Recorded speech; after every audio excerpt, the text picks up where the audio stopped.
ಸ್ವರ್ಗಲೋಕ ಈ ಅಮ್ಮತ್ತಿಗೆ ಇಳಿದು ಬಂದಂಗೆ ನಮ್ಮ ಅದ್ಭುತ ತಾರೆಗಳು ತುಂಬಾ ಚೆನ್ನಾಗಿ ಆಡಿದರು. ಆದ್ದರಿಂದ ನಮ್ಮ ಅಮ್ಮತ್ತಿ ಧರ್ಮ ಕೇಂದ್ರದಲ್ಲಿ ಇಷ್ಟೊಂದು ಪ್ರತಿಭೆಗಳು ದೇವರು ಇವರಿಗೆ ನೀಡಿ ಆಶೀರ್ವದಿಸಕ್ಕಾಗಿ ನಾವೆಲ್ಲರೂ ಚಪ್ಪಾಳೆ ತಟ್ಟಿ ಅವರ ಕೃತಜ್ಞತೆಯನ್ನು ಸಲ್ಲಿಸೋಣ. ಈ ದಿನದಲ್ಲಿ ಎಲ್ಲ ಧರ್ಮ ಕೇಂದ್ರದಲ್ಲಿಯೂ ಒಂದಲ್ಲ ಒಂದು ಆಕ್ಟಿವಿಟೀಸ್ ನಡೆಯುತ್ತಾ ಇರುತ್ತೆ. ಇವತ್ತು ನಮ್ಮ ಧರ್ಮ ಕೇಂದ್ರದಲ್ಲಿ ಇಂತಹ ಒಂದು ಅದ್ಭುತವಾದ ಕಾರ್ಯಕ್ರಮ ನಿಮ್ಮಿಂದ ನಡೆದಿದೆ. ನನಗೆ ತುಂಬಾ ಸಂತೋಷವಾಗಿದೆ. ಇಲ್ಲಿ 3 ಜನ ನಮ್ಮ ಜ್ಯೂರೀಸ್ ಜಡ್ಜಸ್ ಇದ್ದಾರೆ. ಇವರಿಗೆ ಸಣ್ಣ ಒಂದು ಇಂಟ್ರೊಡಕ್ಷನ್ ಮಾಡಿಬಿಡ್ತೀನಿ. ಯಾಕಂದ್ರೆ ಈ ಕಡೆ ಹಿರಿಯ ಮಾಸ್ಟರ್, ನಮ್ಮ ಮಾಸ್ಟರ್ ವಿನ್ಸೆಂಟ್ ಅವರಿದ್ದಾರೆ.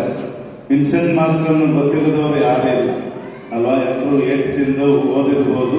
ಅವಾಗ ನೀವು ಅಮ್ಮತ್ತೆ ವೀರಾಜಪೇಟೆಗೆ ಹೋಗಿ ಅವರು ಮೊದಲನೇ ದಿವ್ಯ ಬಲಿ ಪೂಜೆ ಎಂದರೆ Vincent master.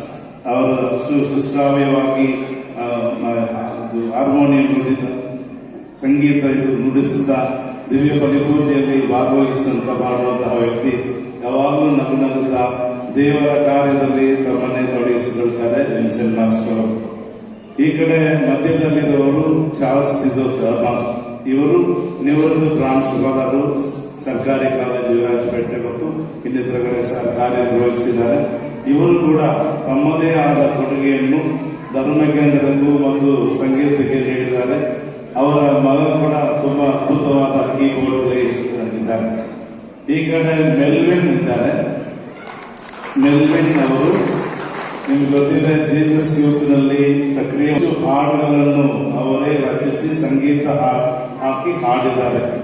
Play back singer ಅವರು ತುಂಬಾ ಅದ್ಭುತವಾಗಿ ಹಾಡಿ ಎಲ್ಲ ಕಡೆ ರಿಟ್ರೀಟ್ ಮತ್ತು ಇನ್ನಿತರ ಕಾರ್ಯಗಳಿಗೆ ಹೋಗಿ ತನ್ನದೇ ಆದ ಕೊಡುಗೆಯನ್ನು ನೀಡಿದರು. ಅವರಿಂದು ಬಂದಿದ್ದಾರೆ. ನಿಮ್ಮೆಲ್ಲರ ಪರವಾಗಿ ನಾನು ಅವರಿಗೆ ಕೃತಜ್ಞತೆಯನ್ನು ಸಲ್ಲಿಸ್ತೇನೆ. Thank you. ಹಾಗೆ ಇದಿಷ್ಟು ಚೆನ್ನಾಗಿ ನಡೆಯಬೇಕಾದರೆ ನಮ್ಮ ಧರ್ಮ ಕೇಂದ್ರದಲ್ಲಿರುವ ಯುವ ತಂಡ ಎಷ್ಟು ಚೆನ್ನಾಗಿ ಅವರ್ ಬಿಲೌಡ್ ಬಾಯ್ಸ್ ಅಂತ ನಾನು ಕರೆಯೋದು, ಮೈ ಬಿಲೌಡ್ ಬಾಯ್ಸ್.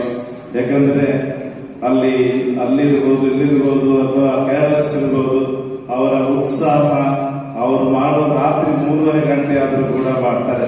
ಅದರಿಂದ ನಮ್ಮ ಯುವ ನಾಯಕ ಪ್ರೇಮ್ ಅವರ ನೇತೃತ್ವದಲ್ಲಿ ಎಲ್ಲ ಹುಡುಗರು ಸೇರಿ ಈ ಕಾರ್ಯವನ್ನು ಮಾಡಿದರೆ ನಾನು ಅವರಿಗೆ ವಿಶೇಷವಾದ ಧನ್ಯವಾದವನ್ನು ಸಲ್ಲಿಸ್ತೇನೆ.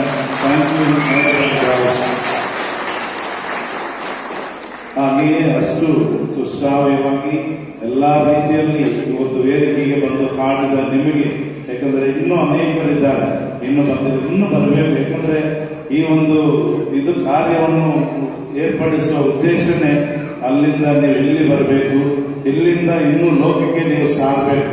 ನಿಮ್ಮ ಪ್ರತಿಭೆ ಏನಿದೆ ಅದು ಎಲ್ಲರಿಗೂ ತಿಳಿಯಪಡಿಸಬೇಕೆಂಬ ಉದ್ದೇಶದಿಂದ ಅದನ್ನು ನೆಕ್ಸ್ಟ್ ಇಯರ್ ವಿದ್ಯಾರ್ಥಿಗಳಾಗಲಿ ಹಿರಿಯರಾಗಲಿ ಇನ್ನು ಹೆಚ್ಚಿನ ಸಂಖ್ಯೆಯಲ್ಲಿ ನೀವು ಭಾಗವಹಿಸಬೇಕು, ನಿಮ್ಮ ಪ್ರತಿಭೆಯನ್ನು ಹೊರತರಬೇಕು ಅಂತ ಹೇಳಿ ನೀವು ಭಾಗವಹಿಸಿದ ಸರ್ವರಿಗೂ ನಾನು ಅಭಿನಂದನೆಯನ್ನು ಸಲ್ಲಿಸುತ್ತೇನೆ. Congratulations to all.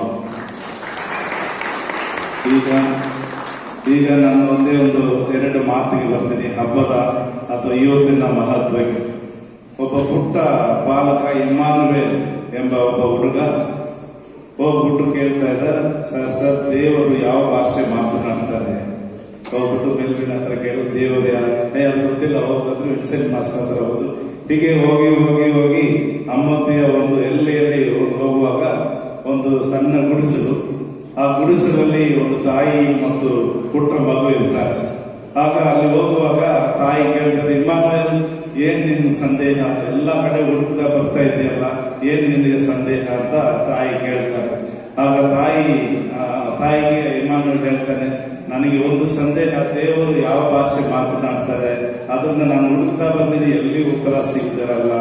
ಆಗ ಅಲ್ಲಿ ಕರೆದು ಆ ಮಗುವಿನ ಹತ್ರ ಕೂರಿಸಿ ಮಗುವಿನ ಹೇಳ್ತಾರೆ, ಇಮ್ಮಾನುವೇಲ್ ದೇವರು ಆಡೋ ಭಾಷೆ ಒಂದೇ ಒಂದು ಪ್ರೀತಿ ಎಂಬ ಭಾಷೆ, ಅದು ಬಿಟ್ಟರೆ ಬೇರೆ ಭಾಷೆ ದೇವರಿಗೆ ಬರುವುದಿಲ್ಲ ಅಂತ ಹೇಳಿದ್ರು. ಇವತ್ತು ಕ್ರಿಸ್ಮಸ್ ಹಬ್ಬ ಎನ್ನುವುದು ಪ್ರೀತಿಯ ಹಂಚಿಕೊಳ್ಳುವಂತಹ ಹಬ್ಬ. ಆದ್ರಿಂದ ನಮ್ಮ ಸಂಭ್ರಮ ಇರ್ಬೋದು, ಆಚರಣೆ ಇರ್ಬೋದು, ನಮ್ಮ ಸಂಸ್ಕಾರಗಳೆಲ್ಲವೂ ಕೂಡ ಒಂದೇ ಒಂದು ಸಾರತೆ, ಈ ದೇವರು ನಮ್ಮನ್ನು ಪ್ರೀತಿಸ್ತಾರೆ. ಆ ಪ್ರೀತಿಯ ಪ್ರತೀಕಗಳಾದ ನಾವು ಇತರರನ್ನೇ ಹಂಚಿಕೊಂಡು ಸಂತೋಷವಾಗಿ ಬಾಳಬೇಕೆಂಬುದೇ ನಮ್ಮ ಒಂದು ಈ ದಿನದ ಮುಖ್ಯವಾದ ಸಂದೇಶ. ಆದ್ರಿಂದ ಆ ಪ್ರೀತಿಯಲ್ಲಿ ಹಬ್ಬ ಬರ್ತಾ ಇದೆ.